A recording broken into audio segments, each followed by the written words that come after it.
It's match day in the Champions League. Arsenal taking on Monaco with hope of moving up potentially at least 5 places in the table and putting themselves into a very strong position when it comes to trying at least to skip 2 extra games next year. And we've got hope of maybe a new technical director. I'm not so sure though. But there is bad news when it comes to injuries. We're going to talk about all that and more in today's Arsenal Transfer Show.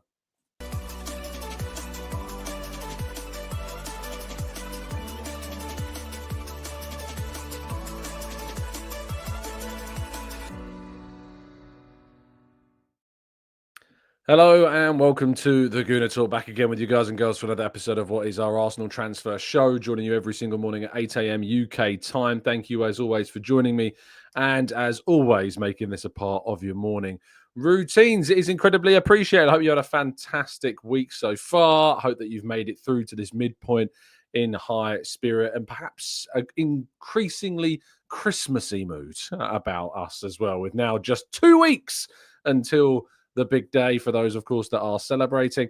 Good morning to those joining us live in the chat box. Thank you so much, as always, for doing so. Damien, Errol, Steve, Gooner76, Chima, Matt G, Black Shine, Carlton, Damien, Amira, Paul, Stevie, Martin, Peekahoo, Mike, Trevor, Rob, Arasilki, Black Shine, Barry. We've got plenty more of you guys and girls in the chat box as well. And Joey joining us as a brand new member of the channel as well. Very much appreciate your very kind support indeed. Thank you so much, Joey. And actually, for our live event next year, which is taking place, of course, in February, which is a sold-out event now, we had one of the tickets go up and put it into the Discord. Within seconds, it had gone. And it shows you, again, this brilliant community that we have cultivated here at the channel. So thank you so much, all of you, as always, for being so fantastic. Right, let's jump into today's stories. We start without a slide, because I didn't make one. But we start with yesterday's Champions League action, of course, the results that we need to run through that then consider the implications of those results on the table and for Arsenal as well. Dinamo Zagreb and Celtic playing at a 0-0 draw. Arne Slot was left frustrated after the game as Liverpool narrowly beat Girona. Of course, Arsenal will go to Girona in a few weeks' time in January.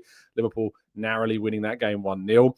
Brest won 1-0 against PSV, another really impressive win for the French side. Bayern Munich battered Shakhtar Donetsk 5-1. Mikel Arteta scoring one of the goals of the tournament so far. Club Brugge, really important win for them and continuing the downward spiral of Sporting. It seems Ruben Amorim's exit and Arsenal's big victory over them has significantly unsettled the Portuguese club. RB Salzburg lost at home 3-0 to PSG. Aston Villa coming from behind to beat... it was coming from behind. They definitely went 1-0 up and then 2-1 up, but John Duran with a brilliant goal in their 3-2 win against RB Leipzig. And a big win at the top of the Champions League table standings. Leverkusen winning 1-0 against Inter Milan, giving Arsenal the chance to go above them. More on that in a second. And Real Madrid winning 3-2 at Atalanta. Another important result for those teams in the top 8 of the table. And, of course, there are games this evening. We have Atletico Madrid against Slovan Bratislava. Lille against Sturm Graz. Benfica against Bologna. Dortmund against Barcelona. That's a big game in the context of the top 8 as well. We're probably looking to a draw there, fingers crossed. Milan take on Red Star Belgrade. Feyenoord taking on Sparta Prague. Juve taking on Manchester City. Stuttgart against Young Boys. And Arsenal against Monaco.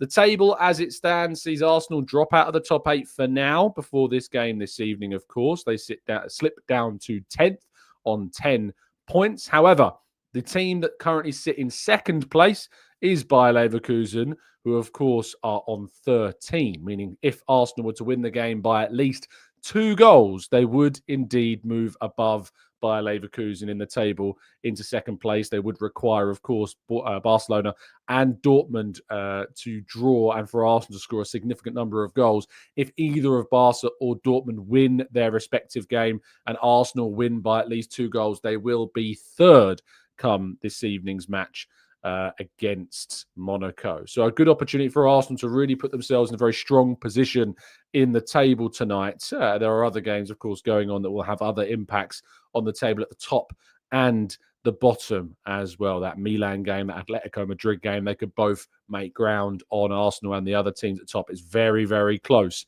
with only 3 games left to play. Arsenal have got some very favourable fixtures, but it doesn't mean we can take any of them for granted. Right, let's jump to our slides, though. And we start with an interesting story reported yesterday by James Ollie of ESPN, claiming that Dan Ashworth is being considered following his exit from Manchester United as a potential replacement for Edu in the sporting director role.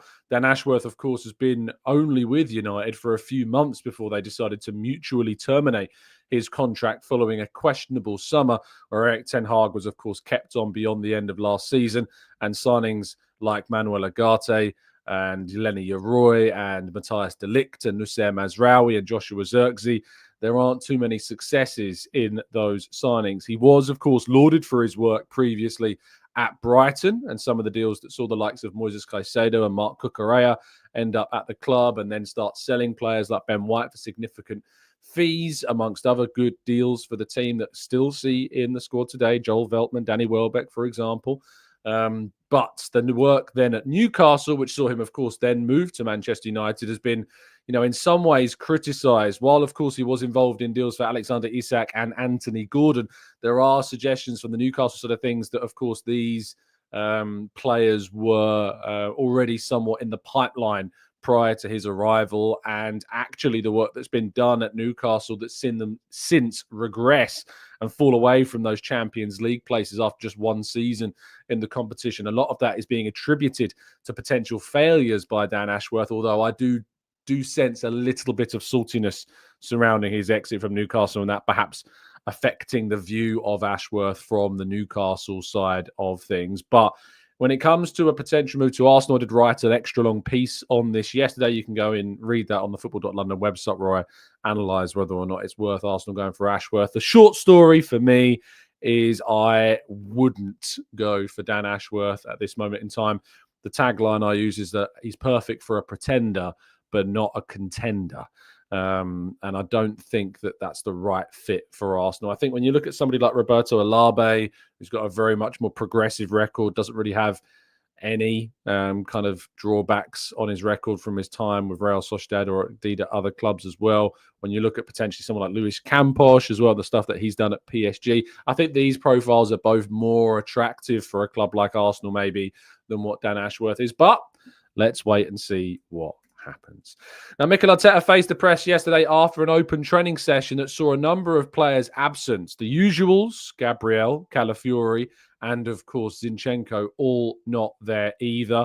But there was some really bad news, as both of Jurrien Timber and Thomas Partey were not involved in the open training session. They were not spotted by journalists in attendance at yesterday's session, which comes as very, very bad news.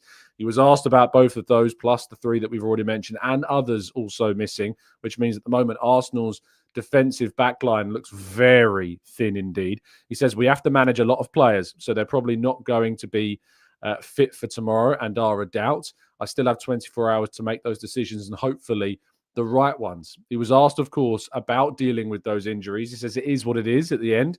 And if we have to accept the challenge and its opportunities for others to do that, in the ideal scenario, we have to be in charge to make those decisions, because it's forcing us to make it for the wrong reasons. But as well, we need to accept the reality and move forward.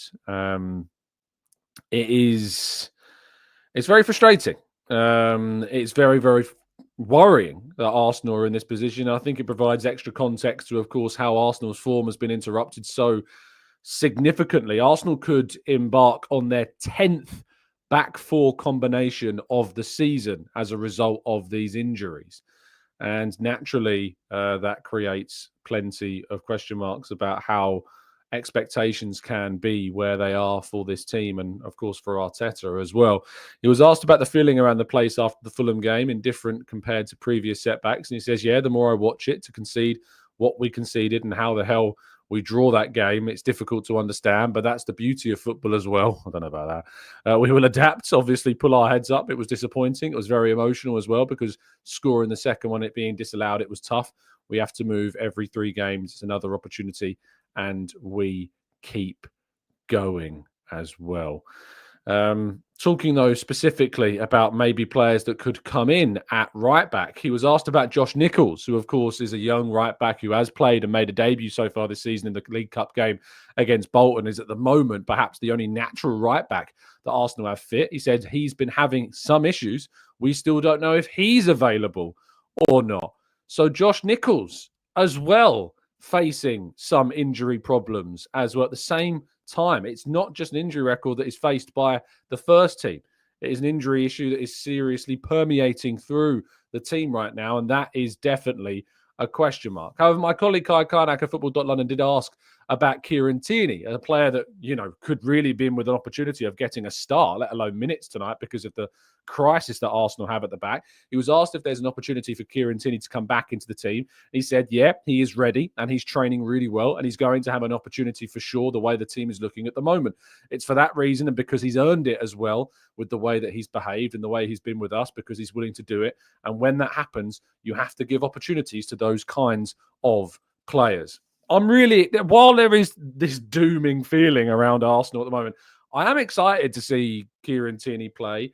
I think there's a lot, including myself, that's been very kind of standoffish and dismissive at times of Kieran Tierney, and for, many reasonable reasons. But I think that Kieran Tierney, of course, there is an excitement about seeing him play. There can't really be any complaints about what's happened with Kieran Tierney. At the end of the day, his injury record speaks for itself. He was unable to work in the role of that inverted left back. And of course, in his absence, Arsenal became established title contenders without him there. So I think that it's something that Arteta's biggest critics often use against Arteta, which make them a little bit silly. But when it comes to short memories, that's not entirely surprising. But Kieran Tierney could be in for one of the biggest comeback stories ever if he takes it. And I sincerely hope that he does. And I hope that he does take this chance and grabs it with both hands, and Arsenal can really, really benefit from it. Moving forwards, though, and to the injuries, and these injuries keep on building up. He said, well, it's a knock-on effect. We have a lot of injuries that are very difficult to predict. We have some through tackles, for example, that, again, are quite difficult to predict. And the other ones probably is overload, the amount of minutes to play. The knock-on effect of not having one or two players available means it puts more strain and minutes on somebody else.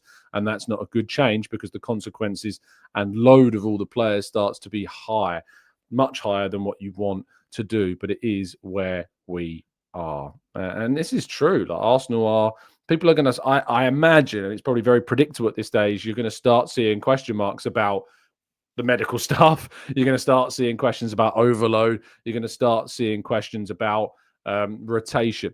Now, I think for the medical side of things, I think Arteta kind of answered that question. There are a number of challenges that have happened that have been completely out of Arsenal's control. Calafiori's in particular, we saw this season, of course, that knee injury he suffered from a really innocuous challenge during that Shakhtar Donetsk game. And Martin Odegaard being another one, of course, whose ankle injury was suffered because of a challenge by an opposition player.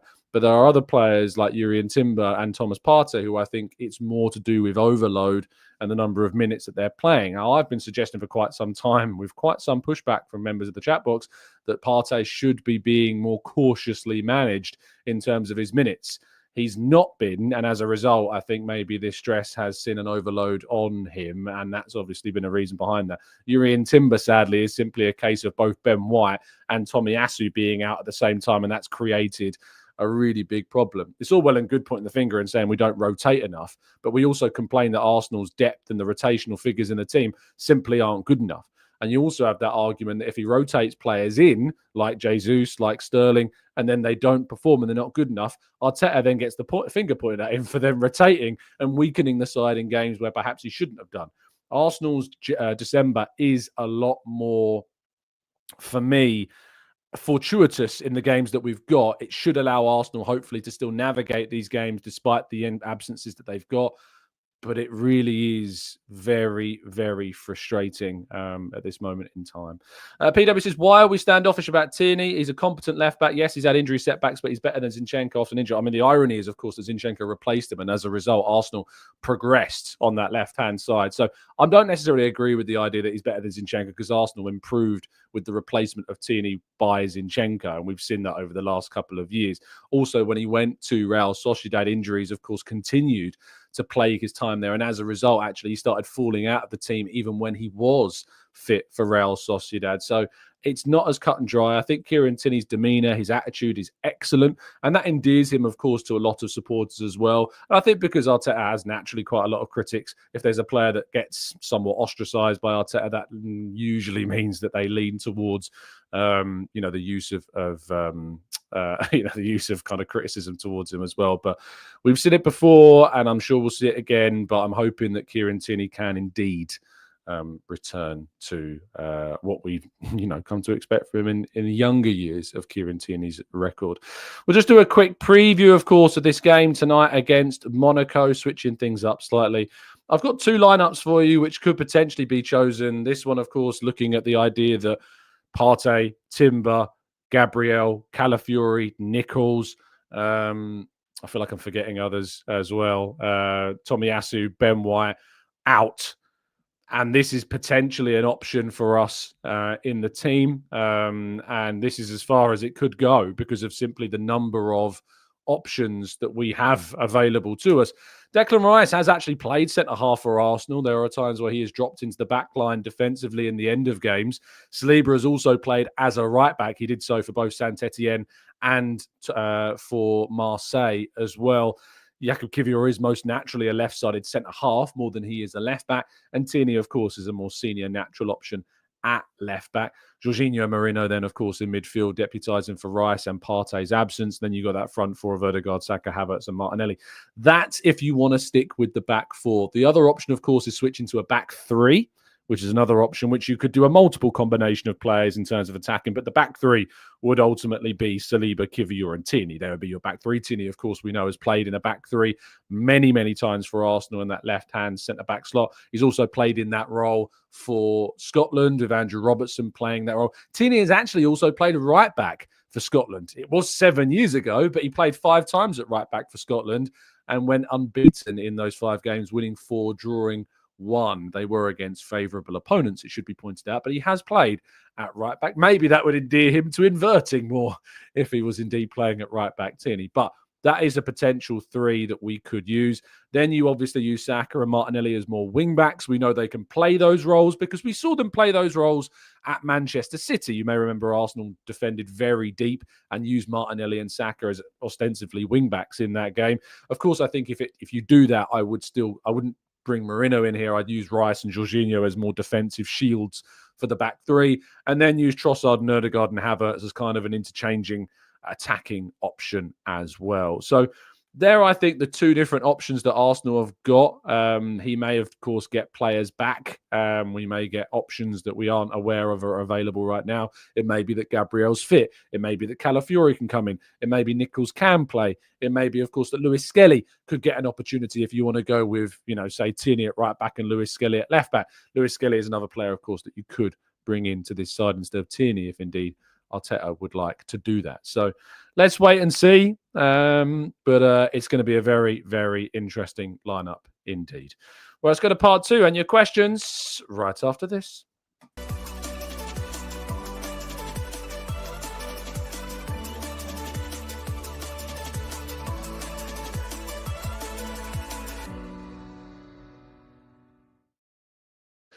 Right, this is, of course, part 2 of the show where we tackle your questions in the chat box and more. And with it being the start of part 2, we need to discuss the Advent side of things. First of all, today's shirt is the Spain 2010 World Cup winning edition with Iniesta on the back. You can see that by the number 6 on, of course, the middle of the apparatus. Right, let's go, though, to our Advent calendar. And it is the 11th of December.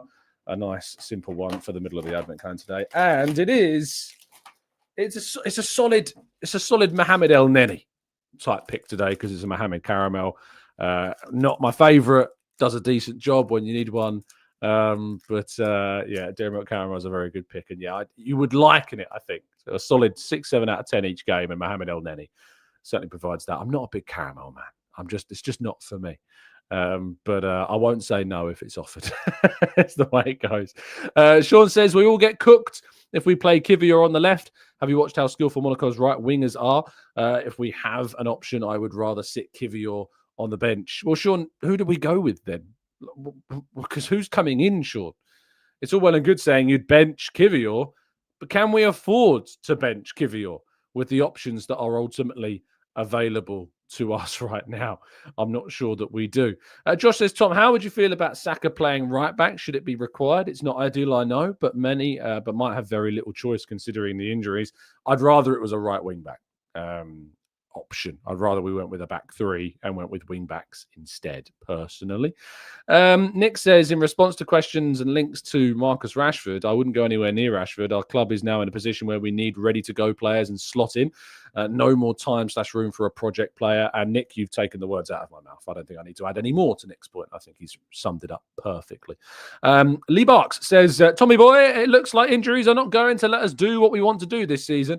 Arteta seemed like he's pretty keen to dip into the January window as well, according to Simon Collins. Yes, it's worth it's worth actually looking to what, because there is an embargo line, and there was questions in the embargo section of the press conference. And Simon Collins of the Evening Standard, rounding up those comments, he was asked about, of course, the January transfer window. And if I just read you the comments that he said, let me see if I can find it very quickly. Where is it? Transfers. Here we go. So Arteta said the window gives us an opportunity to strengthen the team if we feel that is needed, and we feel that we have the capacity to do that as well. We are on it and just have to assess the situation because it is changing every week. At the moment, not for the better, but I'm positive that in a few weeks we're going to be in a better place. Now, that answer fills me with encouragement, but it also gives me a sense of concern, because it's worth pointing out that him saying things like we might be better in a few weeks' time and they're on it, it's not guaranteeing anything. Now, I personally am of the mindset that Arsenal have absolutely zero excuses when it comes to the transfer window, even with Edu's exit. Jason Ato, of course, has stepped into the role on an interim basis while the search for a replacement, if indeed Ato is not being considered for the role himself. I personally think Arsenal have got no excuses. But what this situation has created is perhaps a greater necessity to add also another defender to the team, especially a replacement for Tomiyasu, a versatile fullback who can cover maybe across that back line. I think Yoel Hato stands out for me as the option still for Arsenal. He would be quite expensive. It might take a big portion up of the budget, but I think Yoel Hato is someone that I would have seen Arsenal hopefully go for in the summer. So why not bring that signing forward to now as a potential option as well? But yes, January, I hope it's still a window for an attacker. Sammy says, Tom, did you see Lookman last night? I mean, I've been saying this for a while, my friend. I've been saying this time and time again. Ademola Lookman for me is just a player that I would love to see Arsenal go for, scoring against Real Madrid. I think he'd be an excellent addition to the team and really would add a lot to the Arsenal front line. Rob says, you say Partey's injury is obviously about him playing too much. What evidence have we got for that? I imagine you've got zero idea about the medical data and load on any of the players, nor has... Oh, Rob's a bit aggressive, mate. Obviously, we do know that Partey's injuries historically have come from muscular problems. Now, we know, medically speaking, that muscular injuries are 99% of the time in football all to do with, of course, when they've been repetitive, they're to do with load. They're to do with the number of times, of course, that players are involved in. So, Rob, actually there is more of an idea. And we know that from history. We know that from people like Dr. Rajpal Brar, who's, of course, been on the show with us as well, giving medical insight and advice. But, Rob, yes, we do have actually a bit of an insight into that, more than zero, as you put forward there. Mr. Thugi says, don't know why, but it feels like Arteta won't give it some well-earned rest to a couple of players without getting criticised for it being a Champions League game and all. We will find out at the weekend, I guess. I guess we will indeed see that. Nick says, what about Arda Güler from Real Madrid? Again, I'm not sure that he is the guy to save Arsenal's attacking options. Very talented young player, yes, but I think there's a lot of question marks there as well. Frank says, Tom, Jesus offers nothing in attack and can play on the right. He should be made to play right back. It might be this new revival or something of a wake-up call. I mean, that's, again, it needs must, isn't it? But I'm struggling to argue against the idea that Jesus is offering very little at the moment attack, because the reality is that he isn't. John says, I'm sorry, Martinelli and Trossard are both out of form. The time has come to give Sterling a run of games on the left-hand side. The guy can score goals and create and has proven it over a number of years. let's see if Sterling gets a chance, and if and when he does, if indeed he takes it. Gunnar Live says we wanted more players before injuries. Now thinking of signings players to fill in because of those injuries. I mean, again, Arsenal have had, the injuries, Gunnar Life, is nothing to do with like transfers. You look at the number of defenders that are out right now. You look at the complaints that there were in the summer. If you think back to our shows, there was jokes being made about Arsenal and Arteta signing more defenders and the complaints that Arsenal were signing more defenders. Turns out it's pretty darn good that we did that, because this injury crisis that's hit us means that because we kept players like Kivior and refused to allow them to leave, we have the depth to try and cover as much as we can these absences that include Ben White, Tomiyasu, Gabriel, Josh Nichols now, Jurriën Timber also not in training, but a left back Zinchenko being out, Calafiori being out. You know, we complain and moan about transfers, but the reality is that people laughed and joked and pointed fun at Arteta and the club for signing another defender in the summer. Turns out that is exactly what we should have done, and it's showing the reasons as to why. Lee Barks says, Tommy Boy, how about Lookman? He has honestly improved so much. Do you remember when he was at Fulham? Good on him. You don't need to remind me. I've been saying this for a while now that Ademola Lookman is a player that I would love to see Arsenal move for. And I think that his versatility to play not just on the left, but centrally as well, and perhaps slightly on the right, I think would really offer up a lot of support to our attacking options as well. Joey says, defenders out right now: Gabriel, Calafiori, White, Tomiyasu, Timber and Partey not in training. We have more defenders not available than available right now. Samuel says 750 to 800, 4 years, 5 years, no improvement in any department, still embarked on poor position. Samuel, you know where we were at the start of that spending, right? We were 11th when Arteta took over.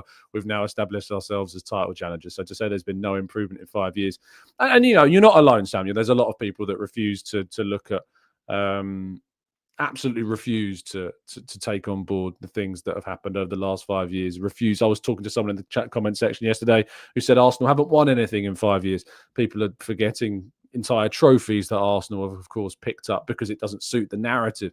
I'm more than happy to have a discussion about what Arsenal haven't won in the last 4 years, but it's ironic, isn't it? And I think often you see those mistakes made quite often in those debates about Arteta's position.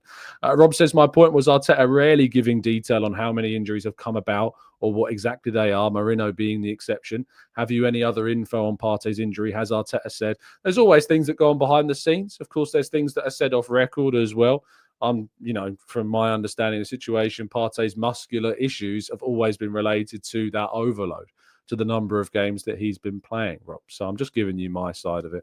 Emirates Faithful says, will City lose all of their titles in the Premier League if indeed they were found guilty? I don't know. It's the honest answer. We don't know. We know that there are potential punishments like points deductions, like potential relegations. I don't know if stripping of the titles is something, but it would certainly give Arsenal a heavy argument for the last 2 seasons that those Premier League titles would be indeed potentially in the wrong place.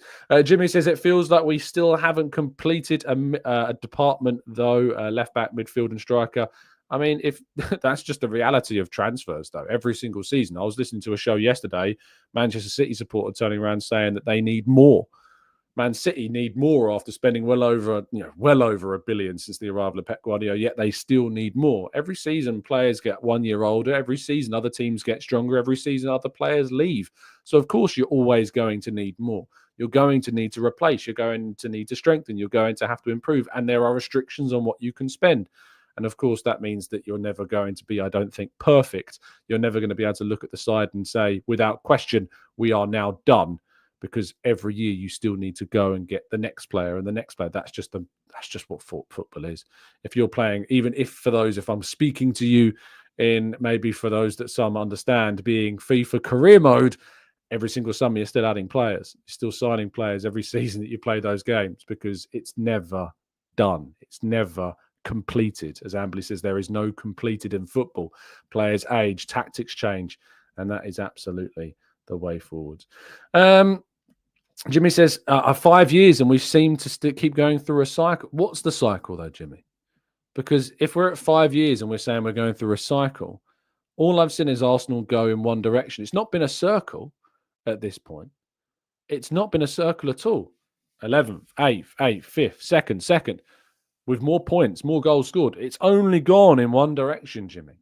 That's not a circle. That is a straight line going forwards and going upwards. So I don't agree that it's a cycle at the moment. Stephen says, hey, Tom, Arteta has said Calafiori has a groin issue and Gabriel is a muscular problem, which he's put down, of course, to overload as well. I mean, Calafiori has had this groin issue, but it's also related to the knee injury. When you have a serious knee injury, often what percolates from that is other muscular and joint issues. So it's unsurprising, Stephen, that that's the case. Clive says, we are forced, and nice to see you, Clive, in the chat, we are forced into overplaying as we have too many injuries. Partey shouldn't be at right back, but he has to be unless you can play a kid. And even the best right back kid at the moment is also injured. And that is the reality as well. Libak says, Tommy, I love the way that you rebuff crap takes. It's not about me perceiving them as being crap takes. It's me about questioning. You need to be able to back up a point. I don't like people lying about Arsenal. I don't people like making up stuff about Arsenal. I don't like people making things up or having perceptions that aren't true. I want to challenge those points of view always. And so that's the reality. BX Gunner says, winning breaks cycles. Until we've won, it's still an ongoing cycle. If that's the way that you perceive it to be, then that's your way of perceiving it to be. But you completely lose so much context and will never view football in the holistic way that, in my view, it should be viewed. And there is ultimately a way to look at football, I think, in a binary fashion, which I think people like BX sadly do. And there is a way to look at football in more of an open, broad way, which, I mean, I personally find is a much, much better way and a much more understanding way of the situation. If you think trophies is the only thing that counts as success, then you're always going to end up being disappointed most of the time because there aren't that many to win at the end of the day. Chris said, the disrespect to Mohamed El Tekas, always a solid 7 and much better than a Cadbury Caramel. I'm sorry, Chris. It will be, of course, subjective to how your view of a Cadbury Caramel is, I guess. Logan says, injuries are one of the luck elements in sport. We are just on the wrong side of luck this year, and Liverpool have been way over the other side. Things are and going to change. Jimmy says, I never lied. I'm just saying what I think. I didn't say that you did. I just said that in some ways others do. And sadly, there are lies that do get spread. There are lies that go around suggesting we haven't won things in certain areas, or we haven't won in the last 5 years, or how much money the club spends. Because what you often see, and I always think it's the biggest tell of someone who hasn't done their research, is when you see the argument of, but Arsenal spent £700-800 million. That's someone who hasn't done their research or chooses to, of course, to ignore the spending of those of the teams that are, of course, as well around us. It's a big, big tell of someone with a flawed logic in Arsenal's progression as a club. Southport says, could we see Dowman on the bench? I mean, the way in which we're seeing players drop like flies, it wouldn't even be that entirely surprising at the moment. Shlamed says, even if the squad is complete for a season, the next season people will still want to see signings of the next wonder kid. In their best form. John says, maybe a great idea to mix up the team with some fringe players like Sterling during the remaining Champions League games. The games that are coming up aren't too hard. There are no easy games, but they are more favourable. Ondavoli says, why has the style of play changed from 2022 and 2023 and 2024? Like, I don't get what he's doing when he keeps going back to the drawing board rather than just tweaking it. I get set pieces. That's just one. I think that the biggest thing, of course, has been absences. You know, Arsenal played in the last 2 seasons some of their best football, but they came up short in both of those seasons. And you've got to ask the question as to why. Why did Arsenal come up short in those seasons? What can Arsenal do to change the way in which they can beat teams? And not only that, but the context of Arsenal changes. In 22-23, Arsenal were a team that were surprising everybody. And teams were still looking to hurt Arsenal. Teams were still underestimating Arsenal. Teams would go into, matches with Arsenal and look at Arsenal and think, we can get at this team. We can do them. And that opened up spaces for Arsenal that they were able to exploit. Now, in 23-24, of course, that changed a bit. And teams had more respect for Arsenal. And so they started to change the way they would approach games against Arsenal. And that's why you then need to change. That's why you absolutely every season need to go back to the drawing board and look to try and get those marginal gains. Now, as you progress to a side, of course, that is considered an established title challenger, is up there competing with Man City. And Arsenal, of course, over the last 2 seasons are the only team that they can say that they have pushed Manchester City in those title races. And ultimately, teams react to that. And set pieces are one of the biggest ways, of course, to trying to break down low blocks. Set pieces are one of the best ways of overcoming those very stubborn defensive operators. Now, sadly, we have seen a reliance upon those to a degree of those set piece goals because we have had injuries and we've had inconsistencies in the team. And obviously, we've had some pretty controversial incidents happen to us as well. And that's led us to lean on that area because it's been so potent for us. If something's given you so many goals and given you such an advantage, why would you not lean on that more? Why would you not use that as a weapon that's going to hurt your opponent? Because it keeps working. So it's not just about relying solely on that. It's about, of course, using that as a weapon that you know is going to be effective. But teams change. The idea that you can just do what you did 2 years ago and it's going to work because it worked then and it's going to work now is, I'm sorry, it's a really short-sighted way of looking at football overall and looking at how Arsenal are dealt with and looked at by, other teams and the approach of other teams to you as a club also. That is always going to change. So sadly, you can't just do what you did 2 years ago. That's why you do have to keep going back to the drawing board. You have to keep changing things, have to keep looking at what can be done differently. If you look at the way Manchester City started out life in their first title win with Pep Guardiola, they're not playing the same way then as they have done. They started off life with different types of fullbacks. And you look at the fullback change and evolution under Pep Guardiola that's in players like Akanji and Ake and Gvardiol, move into those slots. Whereas before it wasn't those types of players playing in those positions. So there's always going to be evolutions. There's always going to be changes. And that ultimately is going to lend itself to how a team changes and adapts season upon season upon season. And the fact that Arsenal, despite those changes, have still managed to progress each season, despite the fact that Arsenal may end this year still with dropping less points than they did at the same time last year, again, is another instance of that progression. And not only that, but if Arsenal were able to end this year and go into 2025, having dropped less points than they went into going into 2024, despite the injuries, despite the controversies, I'd be like, bloody hell. Like, this team is just not getting enough credit as it deserves, despite all of the adversities that it continues to face. Mike says, I get the passion, but is the danger of many going off the deep end every time something doesn't quite go as well as hoped potentially suck the joy of the game and our club? It depends how you approach it, Mike. It depends. From my perspective, and this will come from a very selfish perspective, I'm exposed to these extreme views all the time. Be it through social media, be it through doing this show, be it doing other shows, be it work, be it anything.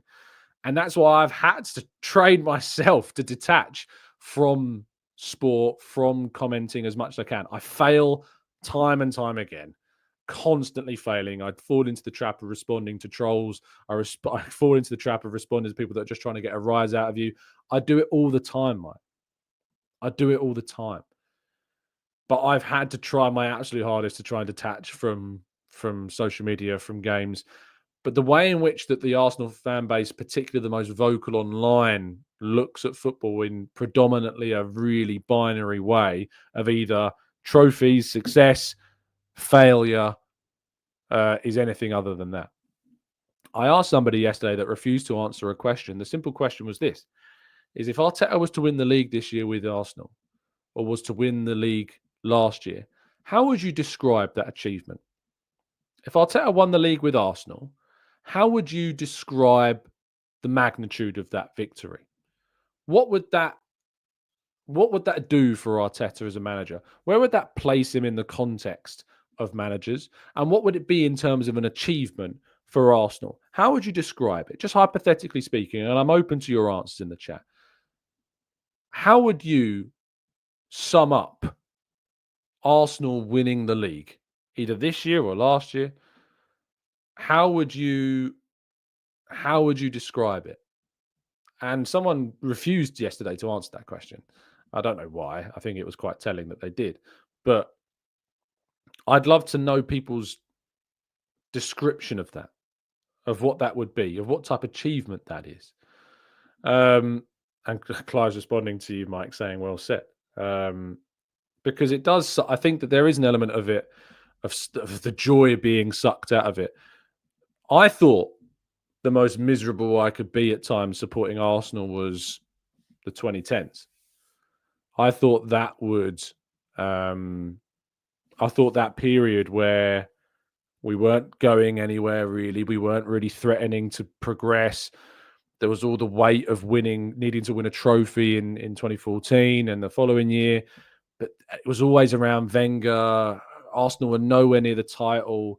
I'd watch Manchester City play or I'd watch Chelsea play and I'd watch them and I'd think we're nowhere near these guys. And then when Liverpool rose under Jurgen Klopp, I'd watch them and I think we're so far off this. And now I don't. Now I don't think that.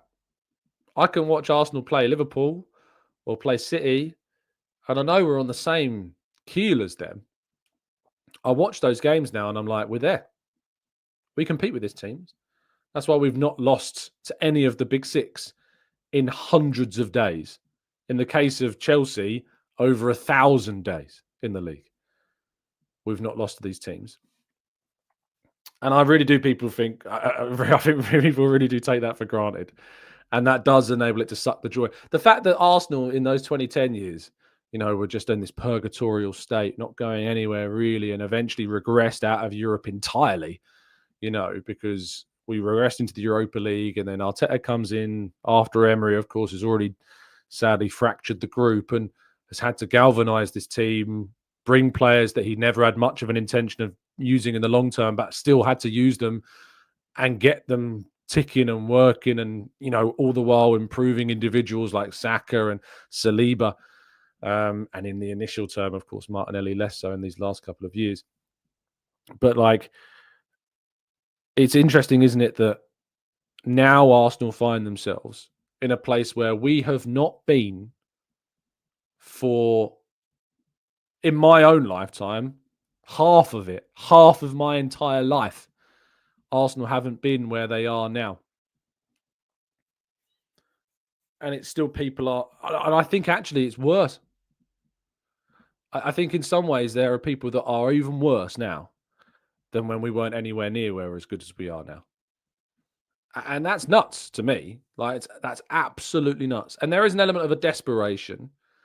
There is an element of a desperation, I think, for some that that there's to win the league, to pick up that title because we've been so good and not managed to pick up a major trophy in the last 3 to 4 full seasons. But it's still nuts to me. I think there is also an element of online trolling when social media gives people an anonymity and the ability to kind of just hide who they are and say things without much responsibility or consequence. Of course, that does add into it, so you have to factor that in absolutely. But yeah, I agree, Amberley. I think some people are worse now. Some people are worse now. The energy for some is worse now than it was when we were nowhere near the title. Nowhere near it. I couldn't be like that personally. So I asked you a question, didn't I? I said, how would you describe that? How would you describe if Arsenal were to win the league this season or to have won it last season?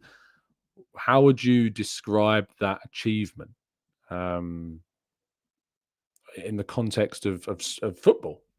What Josh says, unbelievable. It would be an incredible achievement. Sport is about competing. Trophies is the icing on the cake. Jason says that achievement would earn Arteta a statue. Bulgarian Gooner says one word: vindication. Nigel says I'll be so happy for Arteta. Nick says transformative. It already is. He's dragged us from an awful team to a title challenger. We just need to make sure that we win some trophies during this cycle. It will also mean we secure big stars' futures. Alan says it would be fantastic. I would run around my house with my knickers on my head. Clive says, Benny, people like to suck the joy away and just say it's their opinion. It's a shame. We won't or can't just win every game, and then everyone would be ultimately happy. BX Gunner, I'm curious. BX Gunner, of course, is one of our more critical listeners. I'd love an answer from you. If Arsenal were to win the league, and I think maybe on the volley as well, who I see in the chat box at the moment, some of our more critical listeners, some of our more, I think it would be fair to say, pessimistic listeners, more scrutinizing listeners, I'd love you to answer the question. I'd love you to give me an answer. If Arsenal were hypothetically to win the league, how would you feel about that? How would you describe that achievement? Where would it rank amongst Arsenal's victories? How would you quantify it? That's the question. If you're listening on catch up, I'd love you to leave a reply. If you're listening on audio platforms, I'd love you to hop over to YouTube and in as many words as you'd like. It'd be great if you could put a few. Just tell me how you would describe, how you would explain to somebody maybe who maybe isn't into football that much. How would you quantify Arsenal winning the league? What is that? Let me know. I'd really love to know your thoughts. Carly says people are quick to criticize Arteta because a reaction panel are winding them up. Of course, that's so we'll go on to a question now about social media. The most popular form of football content at the moment is these panels. Like, it's these panels that have shouting and screaming, and usually they're people of different teams that are bantering one another. And I think that winds up fans, and they want to have something they can tangibly show as kind of a trophy. Manchester City content creators have kind of come out the woodwork recently as well. And if YouTube started 30 years ago, there wouldn't be any. But that's also, you could say about Chelsea, I guess, as well. But it's very interesting that kind of that type of show, the panel show, the rivals on the same show, bantering one another about each club and being able to have something. So yeah, let's see. BX says, I've been following this club since 2005 and have never seen us win a league. So it would be the peak of my supporting of the club. I just can't see this manager doing it. And it's interesting, isn't it? So the greatest achievement that you have ever witnessed in your footballing life is what the difference between Arteta being for you a success and a failure is. That to me is really interesting and quite telling, maybe about that point of view, about that perspective. That if Arsenal win the league, it would be considered for you the greatest achievement you've ever witnessed as an Arsenal supporter, for you personally. And during your entire footballing watching career, besides the 2006 Champions League final, Arsenal have been nowhere near either of those two. Have been nowhere near winning the Champions League, have been nowhere near winning the Premier League. Until now. Until this manager's come along and taken Arsenal not just forwards, but he's re-established Arsenal as a team that people talk about as one of the potential favourites for these competitions. Prior to this season, Arsenal were down as third favourites for the Champions League, behind Manchester City and behind Real Madrid. Now, I think Liverpool probably most certainly edged themselves into that conversation as well with their performances at the start of this season. But the idea of Arsenal being one of the top 3 or even 4 teams to win the Champions League, even just 3 years ago, was an absolute pipe dream. It was just a reality that, many people could never see. And the fact that people can be so critical, and despite the fact, of course, and it's interesting, people say, I can't see this manager doing it. I don't know why. Because Arsenal have only gone in one direction, as I point out. They only keep getting that bit better. They keep scoring more goals. They keep amassing more points. They keep beating more teams. They keep going unbeaten. They keep going further in competitions like the Champions League for the first time in 14 years. So my question for you is following on, if you're still in that mindset and you can't see Arteta doing that, my question is why? Why not?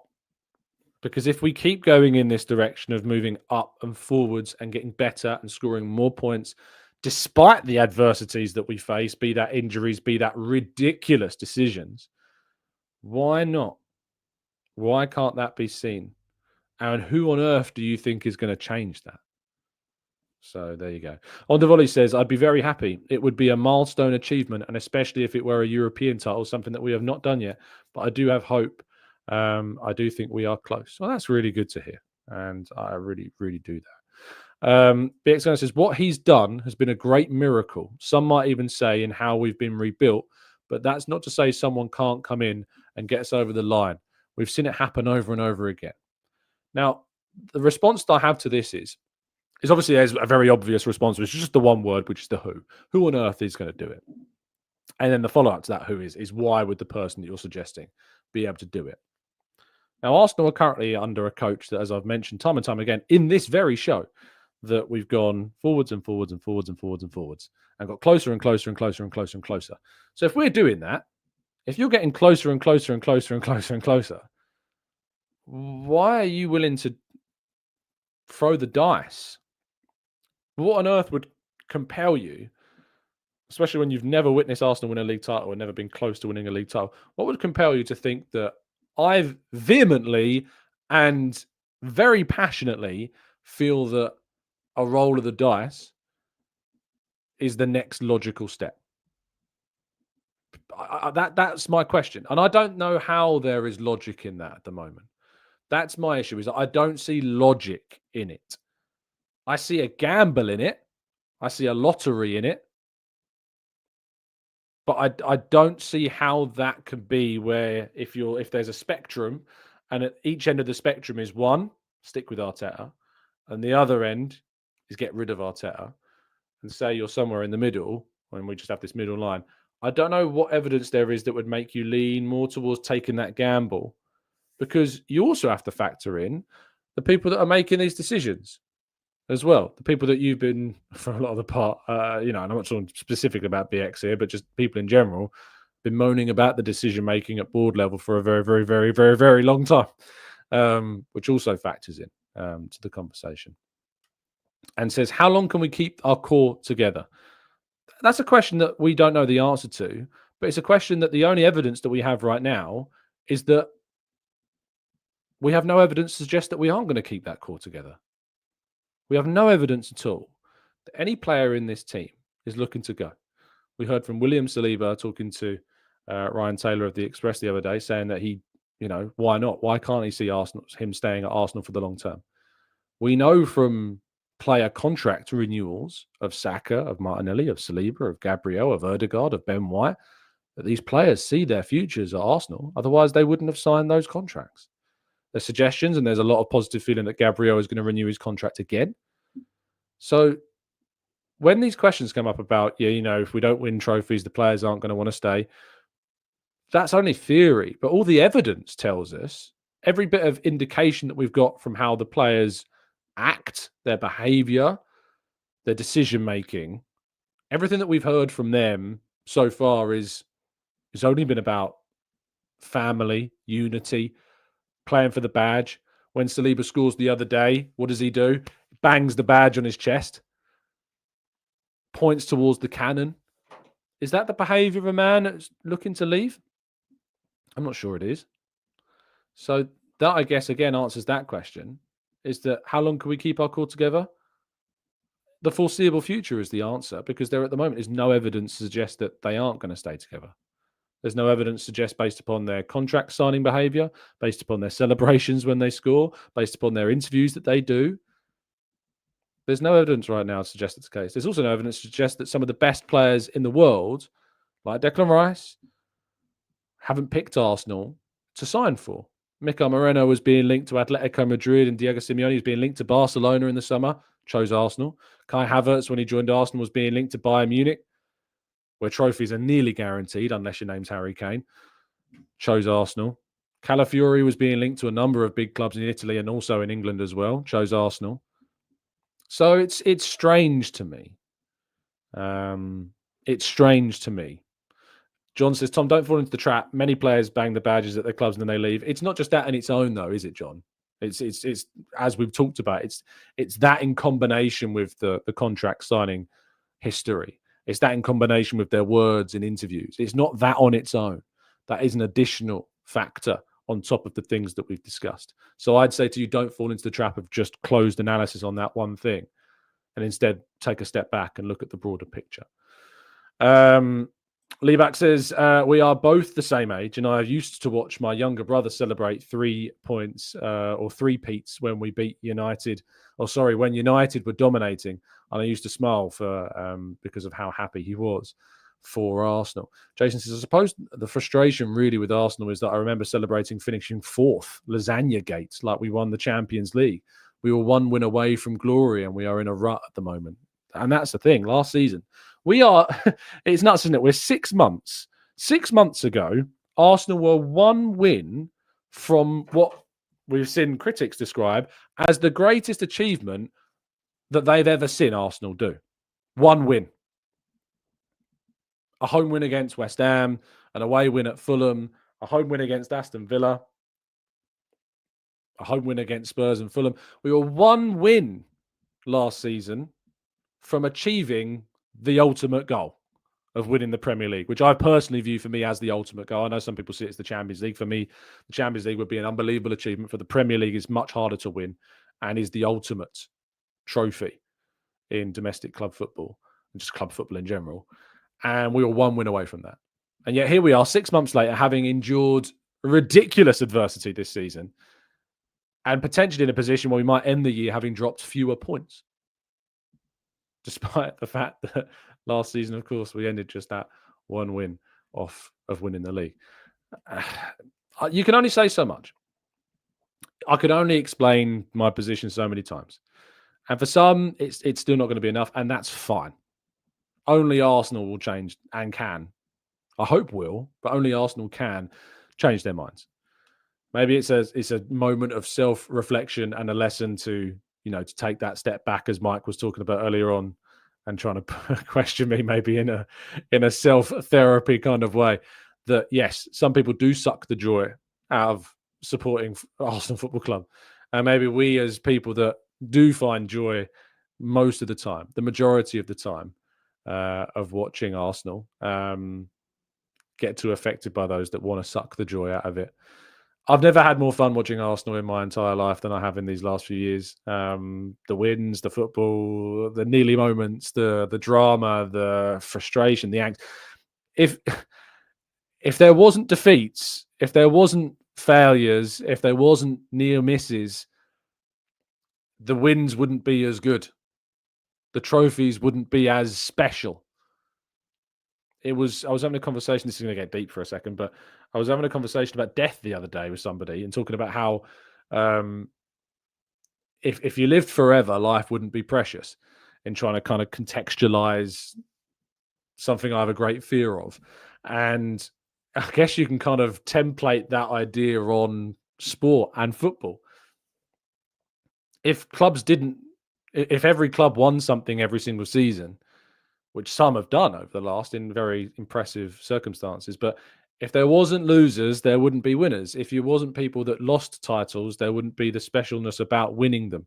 And I think that's right in football, is that, if you're getting so angry and frustrated about Arsenal, not winning things, despite the fact they've come so close, I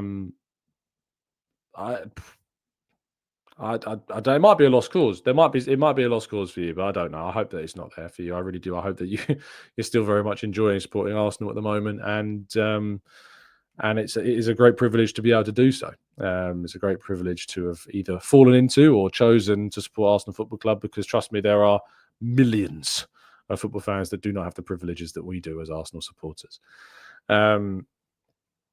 I wake up, says Libax, and watch Arsenal every time. 2 a.m. on weekends, 7 a.m. Champions Leagues.